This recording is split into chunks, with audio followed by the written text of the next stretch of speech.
Biglang nabagsak at hindi na nagcha-charge. Ayan, wala na pong reaction. Ang model po nito ay Poco X3 NFC. Ayan, wala po siyang reaction mga idol.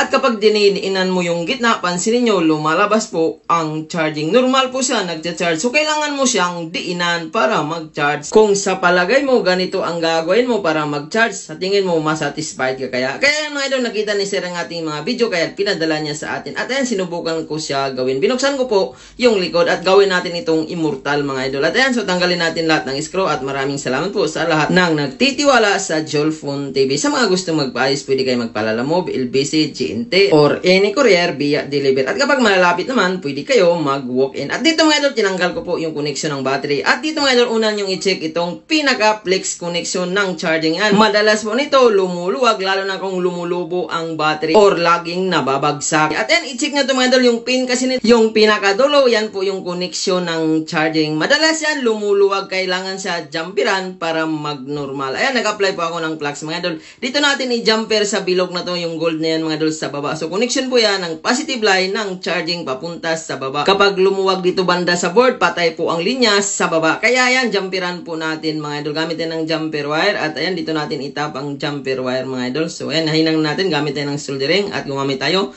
ng Amtic flux para madali kumapit ang jumper wire. At kaskasin natin itong flex mga idol. So dito tayo mag-jumper kasi ang lumuwag dito, yung pinaka-flex lang niya doon sa pinaka-connection ng positive sa charging. Kaya pansinin nyo kanina kapag diinan natin yung gitna, nagcha-charge po siya, naglo-lose connection. Para hindi na po mag-lost connection siya mga idol, jumperan na po natin. Direct to the point na to mga idol at kahit mababagsak-bagsak ito, hindi na po masisira ang pinaka-charging. Depende na lang yan kung mapingas ang pinaka-charging pin sa baba. At yan, linisan natin at putulin natin yung jumper. So maliit lang na jumper yan mga idol, isang jumper lang. At ayan, pansinin nyo, yan po yung ginawa natin at tingnan natin kung mag-charge ito ng normal. Dahil kanina, hindi talaga siya mag-charge, kailangan pa siyang diinan. At subukan na natin mga idol na naka-jumper siya, hindi na natin diinan ng likod at pansinin nyo, lumabas na agad ang charging. So nag-normal siya mga idol. At tingnan din natin ito kung pag nag-on ba nito ay lalabas ba ang quick charging or yung pinaka-fast charging na. Dito mga idol, kung hindi nyo po kayang jumperan, pwede nyo po palitan ng charging flex. At kapag ganun pa rin sa charging flex na ipapalit nyo, pwede nyo gawin ang ginawa ko dahil 100%